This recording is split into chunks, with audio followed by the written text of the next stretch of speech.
Good evening, and welcome to this week's edition of The Message. I'm your host, the Knowledge King. We'll spend this next hour with one purpose in mind, and that one purpose is delivering the message that God is Almighty. Everything that ever was, is now, or ever will be, is a piece of God. Everything that ever was, is now, or ever will be, was made by God. Everything that ever happened, is happening right now, or ever will happen, was made to happen by God. God is master plan for all time and all creation. God is Almighty. The message is brought to you by, is produced by the Society of Knowledge Incorporated. The Society is an interdenominational, religious, spiritual ministry. Our members come from various different religious and spiritual backgrounds. We have various different religious and spiritual beliefs. Although we come from different backgrounds and have different beliefs, there's one belief that we share. There's one piece of knowledge that we hold in common. And that's the knowledge that there is a being. By no matter what name we may have been taught to call that being, by no matter what name we may have come to know that being, whether that name be God, Allah, Yahweh, Jesus, Jehovah, Buddha, nature, by no matter what name, we know that there is indeed a being that possesses not some of the power, not most of the power, but all of the power. We know that there is indeed an almighty being. That's the reason we do this show, and the only reason we do this show, to deliver the message that that being that personally I call God, that being is indeed almighty. Today is May the 7th, 2020. I remind you of that fact because tonight, as we are on most Thursdays, we are live. And I remind you of that fact because this show is an open discussion. It's a two-way conversation. And as you see what I'm doing now, to say we're live. And what you see me doing now is I'm trying to make sure that our live feed is going out over Facebook. And let's see, I'm just confirming that. Okay, and it looks like, okay, yeah, it is. All right, so here we are live. And as I say, this is an open discussion. It's a two-way conversation. I invite you to join the discussion, join the conversation, post your comments on Facebook. If there's something that's going on in your church, your mosque, your masjid, your synagogue, your temple, your place of worship, and you want to let the world know about it, post your comments on Facebook, and I'll do my best to read your comments over the air. If there's something that's going on in your nonprofit organization and you want to let the world know about it, post your comments on Facebook. And again, as always, I'll do my best to read it out over the air. More important than what's going on in your place of worship, more important than what's going on in your nonprofit organization, if there's something that God has done for you in your life, a miracle that God has worked, I invite you to post your testimony on Facebook and let the world know about it. Okay, the world needs to know that God is still working miracles here, May 7th, 2020. God is still working miracles. So post your testimony. Let the world know that God is indeed Almighty. Tonight we have a very packed show, as usual, a packed show, and I'm going to try to go through it. Before I forget, I want to wish all of you mothers a happy Mother's Day. All of you mothers a happy Mother's Day. And that greeting, it goes out to not only our mothers, our grandmothers, those of you that may not have children of your own, but have helped raise someone else's child. All of you that have been a nurturing figure in someone's life. You know, it's not easy.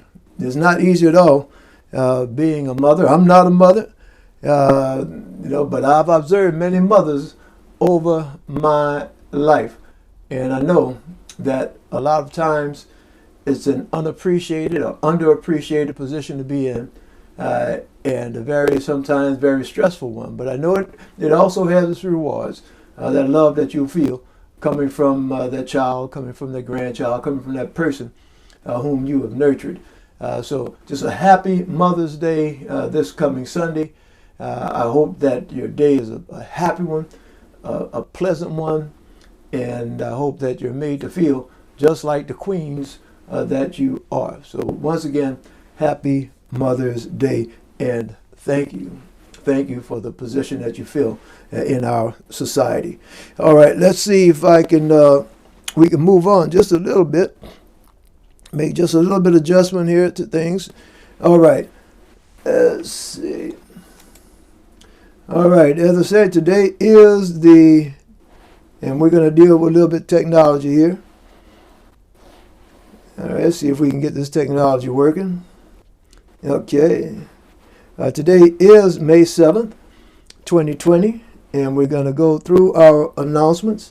We will have our announcements, then testimonies. I don't think we have any live testimonies tonight, but those of you that are watching, I invite you to post your testimony that God is indeed almighty.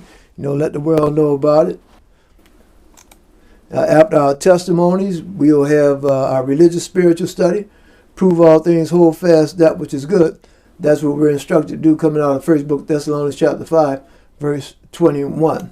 And tonight's discussion topic, tonight's spiritual discussion, will be Native American spirituality and religion. Native American spirituality and religion. Some of you may use the term Indians, but I think the politically correct term now, or the more accurate term, is Native American. So we're going to be discussing, on this show we talk about all different aspects of spirituality and religion. And this is a topic that over the past 40 years, I don't think we've actually talked about, and that's the Native American spirituality and religion. So that's something a little bit new that we are going to be talking about tonight. Our words of inspiration tonight will come out of the book of Exodus, chapter 9. We'll start at verse 17. We'll go as far as we can get. Then our announcement, that's what you see on your screen right now. That is our main website, www.godisalmighty.org. I invite you to log that into your web browser, and 24 hours a day, 7 days a week. You can go to that website, and there's all different kinds of information about who we are, who is the Society of Knowledge, who is this organization that puts on this show. Well, go to that website, and they'll tell you all about us. We have different links on there. We have a blog. We have a Facebook page. Well, that's what you're watching right now. We have a Twitter. We have several Twitter accounts. That one right there. It's Instagram, YouTube. Again, you don't have to worry about writing down those different accounts, those social media platforms. When you go to our website, there are links on there. All you have to do is just click on the link. It'll take you to our different websites, or our different social media links, rather. All of you all that have hit the like button earlier today when we were sending out the information about this show, I thank you. And not only do I thank you, those of you that have looked on Twitter and Facebook and hit the like button, thank you. And I invite you to do the same thing tonight, to hit that share button, start a watch party, hit the like button. This program has one purpose, and that one purpose is to deliver the message that there is an almighty being. And I call that being God, but that being goes by many different names. But again, hit that like button, hit that share button as you watch tonight. Help us deliver the message that God is indeed almighty. Rock of Ages Ministries International, Apostle Ronnie Bailey, that's their main website. Invite you to log that into your web browser. They're doing some great work in the greater New Orleans area, the Lafayette area. Check them out. They have a bunch of videos that they have posted. New Orleans Peacekeepers, 504-500-1706. Give them a call if you know anyone that's having a dispute in the neighborhood. Give Peacekeepers a call. They can come out and help resolve that dispute. Call 311 between hours 8:30 and 4:30 p.m. for free smoke detectors here in the New Orleans area. And as always, it's starting to get warm. Please check your vehicle's back seats for babies. Sister Candace, thank you for joining us. Please hit that share button, Sister Candace, and that like button. Thank you Brother Renee, for joining us. Please hit that like button and that share button. We're going to be talking about Native American spirituality tonight. So hopefully that you can join us and post some comments about that. There's the information on your screen right now about the 2020 census. I don't know if they're still hiring, but give them a call or visit their website. You might need a job. There are a lot of folks that are unemployed right now. Unemployment rate throughout the country is reaching an all-time high. So, if you're unemployed or you know someone that's unemployed, check out the census. You might be able to get a job. Caregiver support. If you're a caregiver and you're starting to feel a little overwhelmed, give our support line a call. And there's a licensed clinical social worker. That's Brother Edward Reed Roberts, who's a facilitator. That number, 504-957-5516. Give them a call. The message. It is broadcast the first and third Sundays at 9 p.m. And it's delivered by Messenger Ryan King and Messenger Corey Levier on Facebook Live at The Messenger. So go to The Messenger Facebook page, and you can see the message being delivered out of Lafayette on the first and third Sundays. So as I've said I've said previously, the Society of Knowledge has 3 knowledge centers. One's located in the city of New Orleans, and that's the one that's producing this show right now. We have one that's located in Chapel Hill, North Carolina, and Messenger Tainavel is the messenger out there. So Brother Tainav, a shout out to you. Thank you for sending in that testimony a couple of weeks ago. And then we also have a center that's located in Lafayette, Louisiana, and they broadcast their version of the message on the first and third Sundays at 9 p.m. All right, testimonies. I don't think we have any testimonies that were sent in this evening or this week. So we'll go right into our religious spiritual study. And as we are instructed, hold fast, prove all things, hold fast that which is good. All right. And tonight,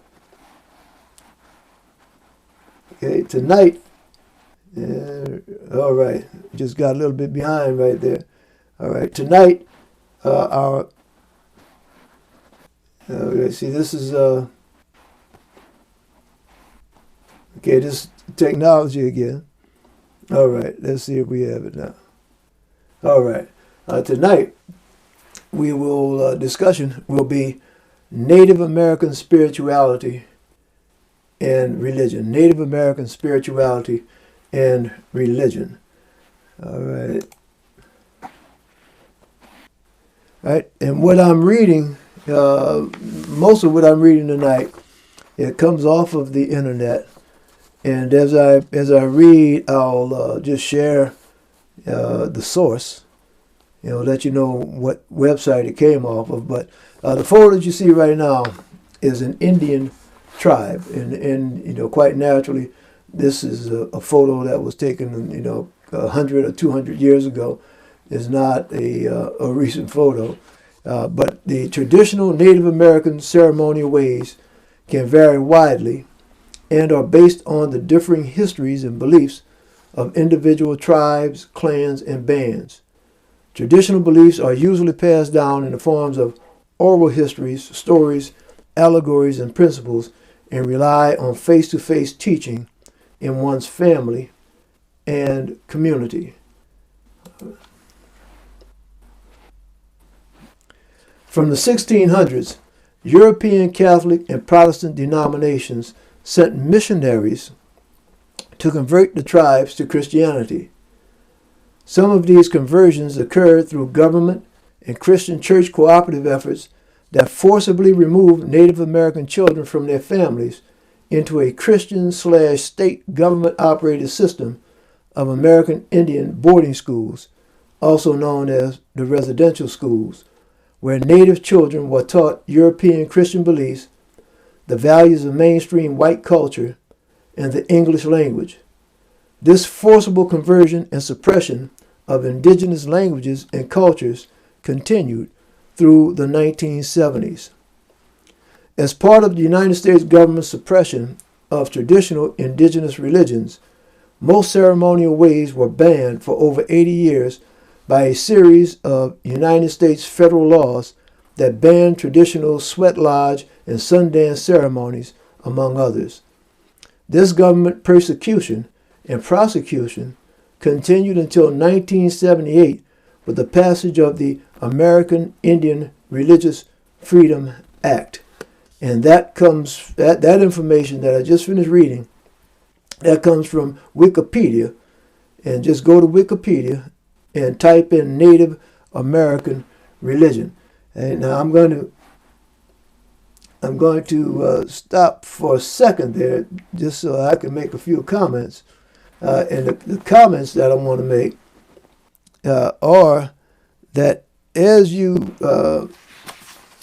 heard what I read, and that's just, I have some more stuff we're going to read, but as you heard what I read just now, and it's I'm not going to say disturbing, and for some of us it's not even alarming.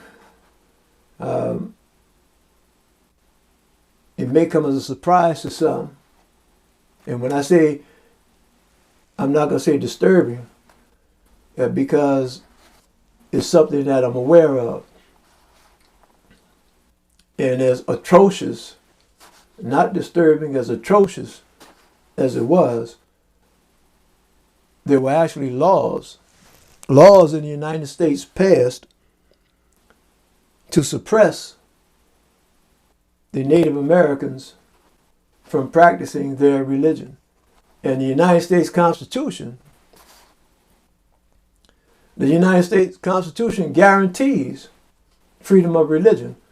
But we see when it came down to the Native Americans, there were actually laws passed to suppress their religion. And when you read about Indian children being, or Native American children being taken from them, from their parents, and placed into boarding schools so that they could be brainwashed, that just tells us a little bit something about who we are and what we are, and what we've been through and what we're still going through as a country. And that explains why when you start studying, and as I prepare for tonight's show and studying, you still see that there's censorship. Sister Tabitha, thank you for joining us. Sister Tabitha, there's still censorship. The information, you'll see it being skewed, slanted in certain directions. And the language that'll be used, and you'll hear me read through some of it tonight, but the language that's used really puts it in a bad light, the religion, the spirituality of the Native American population. So, the book of Thessalonians was written thousands of years ago, but that's still great advice in Thessalonians, and we read that earlier. Prove all things, hold fast that which is good. So when you hear something, you hear something on this show, you hear something anywhere, you read something, don't take it at face value. Do your own homework. Okay, do your own homework. Folks will be having agendas and things that they say, and it's real obvious nowadays. You can look on the television and look at the different TV stations, particularly cable TV stations, and you'll see one TV station that'll report on particularly a political event, and you look at another channel and it'll report on the same event, but there'll be two completely different viewpoints. One will have it being the greatest thing that ever happened, and the other will have it being the worst thing that ever happened. So prove all things, hold fast that which is good. All right. So let me go forward, and I just had to stop on that, as far as even the writers of history can be biased, and in many places they are biased. So you have to do your research and really, really dig deep when you're doing your research. And one of the things that, as I performed the research for tonight, it was pretty difficult for me finding information that had been actually published by Native Americans. You could tell just from the way things were worded that a lot of the information that was posted was not posted by Native Americans. So again, when you're doing your research, keep all of this in mind. All right, let's see if we can. All right.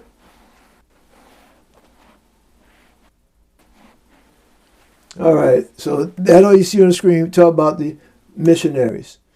All right, archaeologists propose that tens of thousands of years ago, a somewhat uniform culture stretched around the northernmost regions of the globe, from Greenland and Scandinavia to northern Asia and Siberia. So here you see on the screen. All right, here you see on the screen. Up at the top middle of your screen, that's Greenland. And according to archaeologists, and archaeologists are folks that dig through the dirt and sand and stuff like that, dig down to try to find out what happened in the past. So they dig to look for some physical evidence of what occurred in the past. And according to archaeologists, they're from the northern part of the world, from Greenland, and Greenland is almost in line with North America, the United States. You see Greenland right underneath that, Canada, and then the USA. And if you go eastward, you'll see Russia, Europe, okay? Russia and Europe, and right underneath Russia, you'll see an area that's yellow on your screen now, and that's East Asia. So archaeologists, from their research, they have determined that there was a culture, all right, a somewhat uniform culture. And by culture, meaning a group of people that had similar ideas, similar backgrounds, that stretched all the way from Greenland to Russia. All right, the people of this circumpolar culture shared a common history and many religious beliefs and practices, including animism, shamanism, and ceremonies centered around hunting and animals. The culture of these migrants, the ancestors of the North American Indians, incorporated elements of religion based on both nomadic hunting and agriculture. As in many godless religions, the Native American conception divides the universe into heaven, earth, and underworld. Okay, so heaven, earth, and underworld. So that sounds a lot like Christianity. Okay, heaven, earth, and then the underworld being hell. Animals, places, even stones and trees can possess spirits that interact with humans in a kind of cosmic harmony.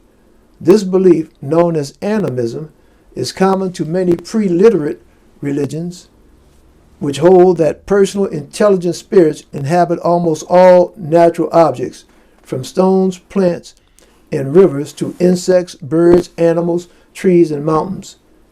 Indians regard some, but not all, places as sacred. Certain locations and animals are singled out as manifestations of the supernatural, including those seen in dreams or visions. Now, I cautioned you before about looking at language. Now, there's a language. It says that this belief, known as animism, is common to many pre-literate religions. So pre-literate. So if something is pre-literate, that connotation is a negative connotation. Pre-literate, because literate means being able to read, write, and understand. Literate.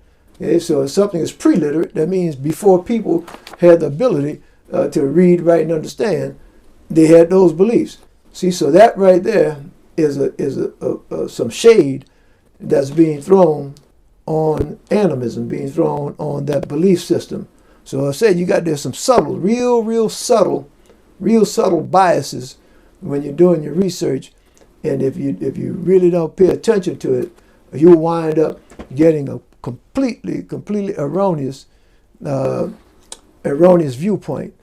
Right? So that information that I just read came from the website www.myss.com/free resources /world religions /Native American spirituality. Now, there is no one holy book or a set of particular laws that all tribes follow, or even for the individuals.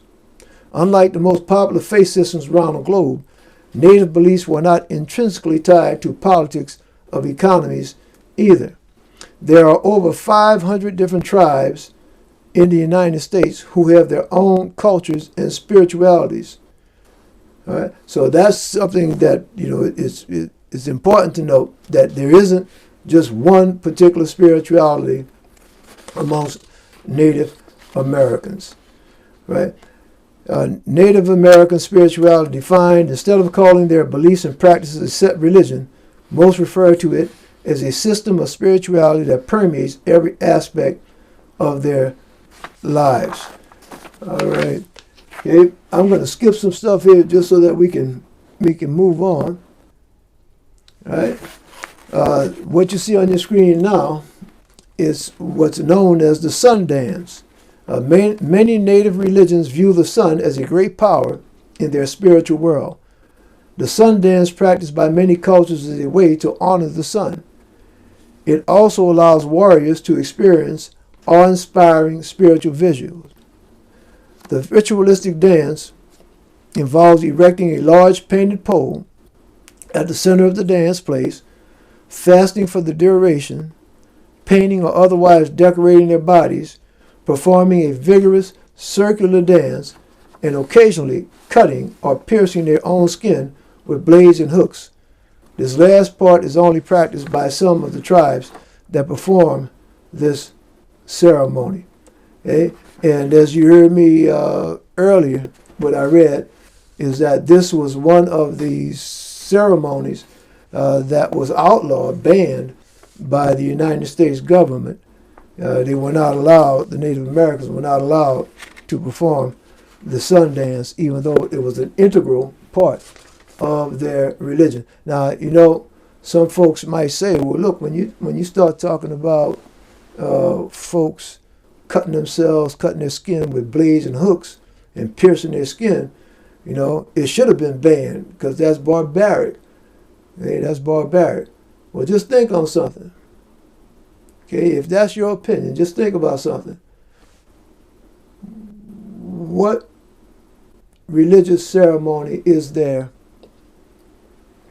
in Judaism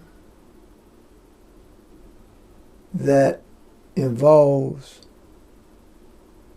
cutting your skin and piercing? Is there any? Well, if you really think on it, one very important aspect of Judaism is circumcision.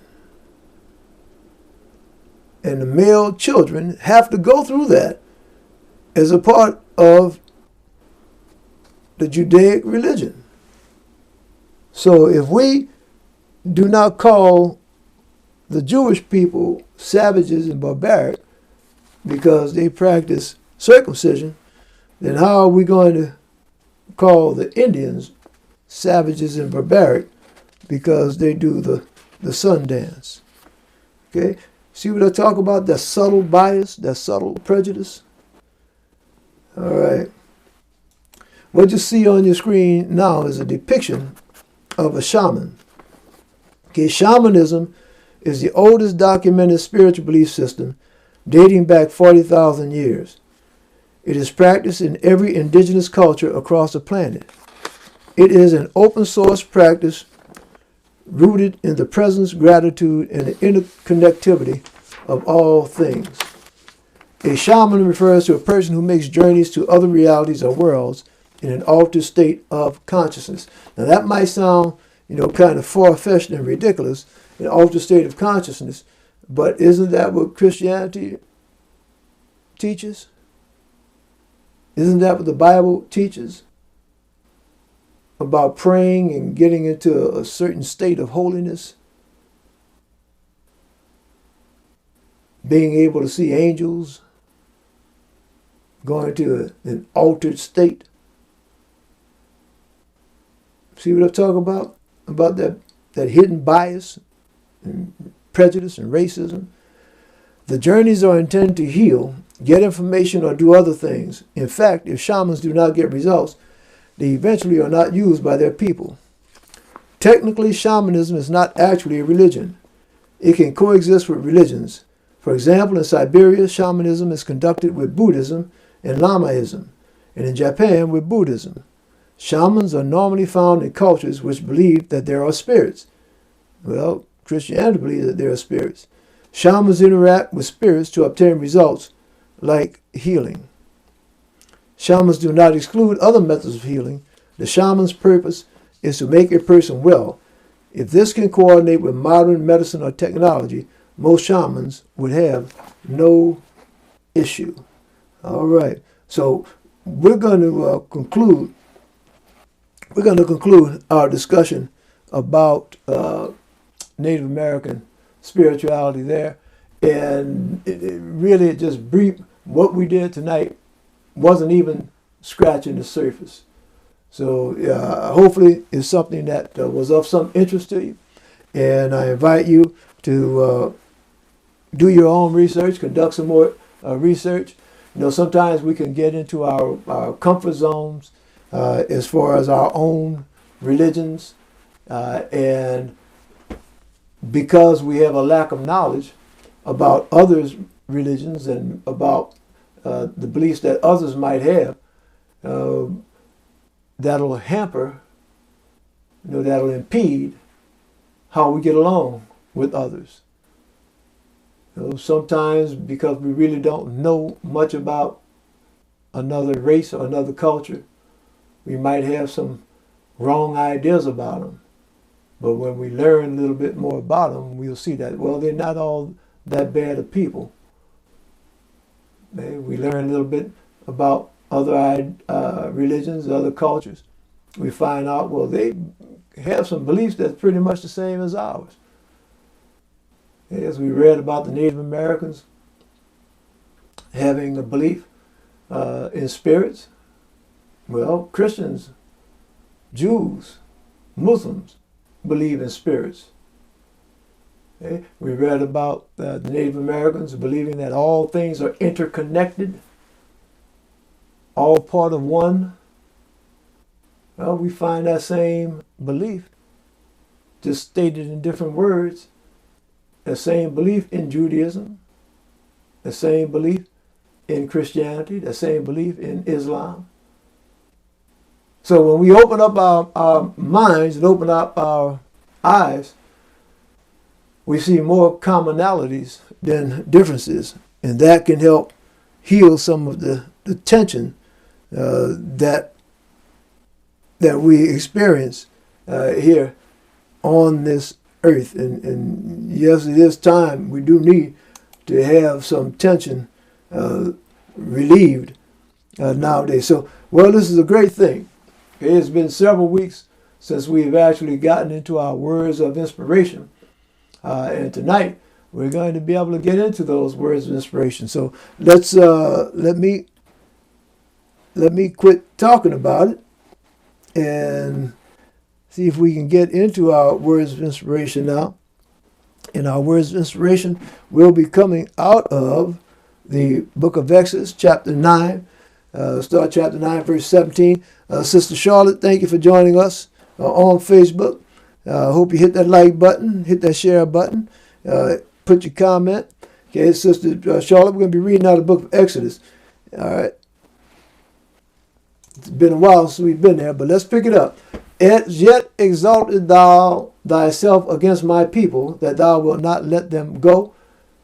Right? So this is where Moses is trying to get the Egyptians to let the Hebrew people leave out of Egypt and go pray. Behold, tomorrow about this time I will cause it to rain a very grievous hail, such as had not been in Egypt since the foundation thereof, even until now. Okay, now this is God speaking to Moses, not Moses, speaking to Pharaoh about some things that he's about to make happen, some plagues, because he's made other plagues happen already, and now he's talking about some more stuff that he's going to do. And I want to pull this off the screen for a minute. Hey, I want to pull that off the screen. I want to pull off the screen because I just want to make a few comments. As you scroll through Facebook now, you see a whole array. You'll see different comments, different posts about people saying that, well, what we're going through right now with this coronavirus, that's a plague that God is putting on us because we're not living right. That, this is happening because we're being punished because of what we're doing. We're straying away from the word. But now, I'm going to tell you my opinion about it. Okay? My opinion is that everything that's happening right now, coronavirus, everything that's happening right now, is all part of God's plan. And let me tell you what my opinion, okay? My opinion is that this is not punishment. Okay? It's not punishment. Now, for those of you that say this is punishment, I beg to differ. Okay? And you can have your beliefs, I can have mine. If God wanted you to believe the same thing I do, we would be believing the same thing. So this is my opinion. Okay? My opinion is that it's not punishment. It's my opinion that everything that's happening is part of God's plan. See, God had everything that's happening right now was planned out by God millions of years ago. Before man was ever created, God had this planned out. It's my opinion. And that's my opinion. And my opinion is based upon facts. My opinion is based upon knowledge. And the knowledge that opinion is based on is the fact and knowledge that God is almighty. Understand what I'm saying? God is almighty. See, there's not a drop of rain that's going to fall unless it's through God's will. See, that's the God that I'm going to tell you about. I'm going to tell you about a God. Understand what I'm saying? I'm going to tell you about a God that created all things. That's right. Even Donald Trump, even the coronavirus, even whatever it is you can think of, the God I'm here to tell you about created all of it, all things. And look, even more than that, the God that I'm here to tell you about makes all things happen. See, when I say almighty, I mean all the might. Not some of it, not most of it, but all of it. There's not a thing that has ever happened throughout all eternity. Nothing has happened that wasn't made to happen by God. See, that's the God I'm here to tell you. I am not here to tell you about a weak God. I'm not here to tell you about a God that only has some of the power, that only controls the things that we see are good. I'm here to tell you about the God that controls all things. All things. That's the God I'm here to tell you about. And let me share something with you. All right, Bishop, Messenger, thank you for joining us. Messenger Terry now coming out of North Carolina. Look, let me tell you something. That message that God is almighty, that's not a new message. It's not. You heard me reading tonight about some of the beliefs of the Native Americans, that all things are imbued, all things have in them, even the rocks have in them a spirit. See? Now, as outlandish as that might sound, That same concept, you find that same concept in Christianity. They just use different words. Jesus Christ said, I am in the Father and the Father in me, and you and me. We're all one. Okay? Judaism. You go to the Old Testament. God says what? I am. Okay? Who Moses said, who should I say sent me? I am. Okay? God says, I am the all in all. Okay? Christianity. The Alpha and the Omega. All right? See, we're saying the same thing, but just different language. We'll go back to the scriptures. We talk about what the Tower of Babel, where men understood each other. And we running around here. Oh, I got the right answer. I got the right words. And we're saying the same thing. Okay? That's how I can stand up here and say that everything that's happening is a part of God's plan.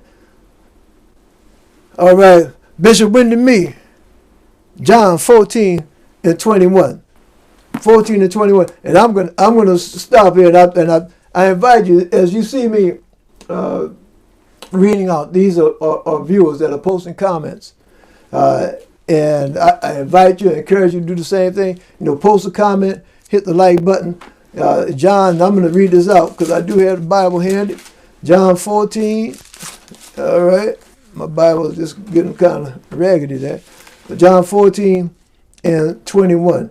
He that hath my commandments and keepeth them, he it is that loveth me, and he that loveth me shall be loved of my Father, and I will love him, and will manifest myself to him. John 14 and 21. Thank you, Bishop Wendy Me, and I invite all of you.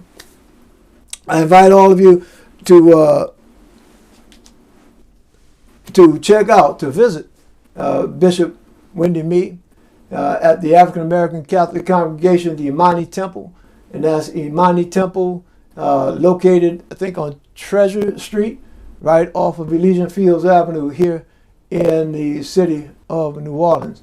And if you can't find it, you need the address, then just post me a comment, and I'll give you that address. But if you look up Imani Temple, IMANI, look up Imani Temple, you'll find it. And also, I know that that Bishop, that you all also broadcast live on Facebook, so you can go to their Facebook page, and the thing's under Bernard Waters, and you can find out. Just check them out. I invite you to do that. Brother Cates, thank you for joining us out of Bogalusa, and Councilman Cates, your lovely wife, a happy Mother's Day. Again, I wish all of our mothers a happy Mother's Day. And that address, thank you, Bishop, that address for Imani Temple is 2411 Treasure Street, 2411 Treasure Street here in the city of New Orleans. And the Bishop has also advised us to look at verses 20 to 23. There you go. At that day ye shall know that I am in my Father, and ye in me, and I in you. All right, that's book of John 14, chapter 14, verse 20. That you will know that I am in my Father, and ye in me, and I in you. See, we're saying the same thing, just using different words. All right, let's see how we're doing on time here. Oh, we have plenty of time. All right, I'm going to try to move on, see if I can get a few more scriptures in tonight. See if we get a few more in, because it's been a while since we've gone through these words of inspiration. All right. Send therefore now and gather thy cattle. All right. Send therefore now and gather thy cattle and all that thou hast in the field. For upon every man and beast which shall be found in the field, and shall not be brought home, the hail shall come down upon them, and they shall die. He that feared the word of the Lord among the servants of Pharaoh made his servants and his cattle flee into the houses. Now, you see, this is something here. God's got a reason for doing this. Now, you know, I say that God is almighty. And if indeed God is almighty, God didn't have to go through all of this. Okay? If God wanted folks to believe, he could just take and say the word and they would believe. He wouldn't have to go through this as far as killing the cattle and hail coming down on folks. He didn't have to do that. Okay? But that was his plan. You see, let me try to talk about something a little bit here. See, right now we're looking at Facebook. Okay? And now let me pull my face back up on the screen here. All right? Hey, right now we're looking at Facebook. And I'm live right now, and this show is being seen around the world. Okay? Folks over there in Afghanistan right now can watch this show. And yeah, we do have some friends over in Egypt. We made some friends over there. We have friends around the world watching the show. Okay? As it's going on, watching the show. So I could say something right now, and somebody on the other side of the world can know what I'm saying, can hear what I'm saying, can see me. But see, thousands of years ago, they didn't have all that. Okay? And they didn't have television. They didn't have radio. Didn't have newspapers. Didn't have telegraph. That's right. Not even telegraph. As old-fashioned as telegraph is. They didn't even have that. The way people communicated, the way people spread the news was by word of mouth. Okay? Or they could write it on some papyrus, or write it on a stick, or write it on a stone. But the main way of spreading the news was by talking. Understand what I'm saying now? And when folks would finish their work during the day, okay, if it was a shepherd, when night came and they got all the sheep put to sleep, okay, if it was a farmer, when the sun went down and he couldn't do anything else with the crops, in the evening time, what they do is they sit around the campfire and talk. Okay. Brother Reggie, thank you, Brother Reggie.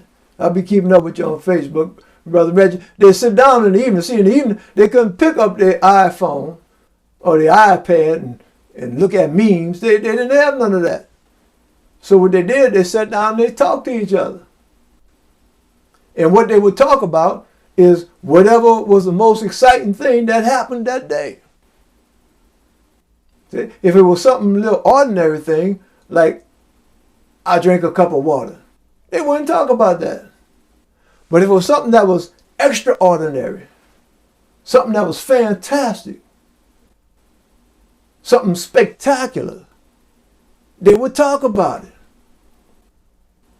And if it was really, really, really spectacular, they would talk about it not only that day, but they would talk about it the next day. When they would travel to another city, they'd talk about it. While they were traveling, they would talk about it. And if it was a really gigantic thing, the news was spread for years. For years they would talk about it. And not only would they talk about it, but somebody would take the time to write it down on a piece of papyrus, a piece of paper. Write it down, take the time to carve it out in a staff, a stick. Carve it out like a totem pole, make them little markings on there, carve it out, write that story on that stick. Carve it out on the side of a mountain. Carve it out on a stone. Oh yeah. Well, you know what? They talk about that. They talk about carving stuff on the stone. They talk about the Ten Commandments was carved on stone tablets. See, that's what I'm talking about. If it was spectacular enough, not only would they talk about it, but they would spread the word, spread the news. Now let me ask you something. Okay? If God had just simply said, all right, well, we have these Egyptians now, and I have ordained for them to have a certain belief system, a certain way of worshiping, and now I have these Jewish people that I have brought into Egypt, but they have a different name that they use for me. They have a different way of worshiping me. And now I want to have some of those Egyptian people worship me the same way the Jewish people worship me. So what God could have said, God could have just said, Egyptian people, y'all worship me now like the Jewish people. Okay, just wouldn't even have to say anything, just willed it to be. And it would have been done. But had that happened, that would not be very spectacular. Okay? For number one, folks wouldn't have been saying, well, look, this is, God made that change. They just would have went to sleep at night, worshiping a moon, and then woke up in the morning, worshiping the I am. Okay. That wouldn't have spread. Okay. But because this spectacular stuff, hail coming down out the sky, killing stuff that's out there, that's spectacular. Especially since the promise has already been made that this is God of the Hebrews that's going to make this happen. See, because the message was delivered. Say, look, this is what I'm going to make something spectacular happen. Something that you're going to have to talk about. And guess what? Here it is thousands of years later, right? And we're still talking about it. So it worked. See, God has a plan. Understand what I'm saying? God has a plan. All this stuff that we're going through now, Brother Reggie, all this stuff that we're going through right now, I don't know the end game, because in reality there is no end game, because God has things planned out from before the beginning of time until after the end of time. But everything that's happening today, wait a minute, understand what's happening. Look what's happening today. Things have been turned around. We have folks that aren't even working now, unemployed, sitting around the house trying to find something to do because of this pandemic. We have folks that have lost loved ones because of this pandemic. The whole world has been changed around. What's going on here in the United States is not just isolated. This is around the world. Look how God working. God is doing some stuff here. Changing the way we do things. Got us running around with masks on our face. Can't even tell who it is we're looking at. Somebody come up and rob you wearing a mask and you don't even know they was getting ready to rob you. You just thought they was trying to keep away from that coronavirus and they up there trying to rob you.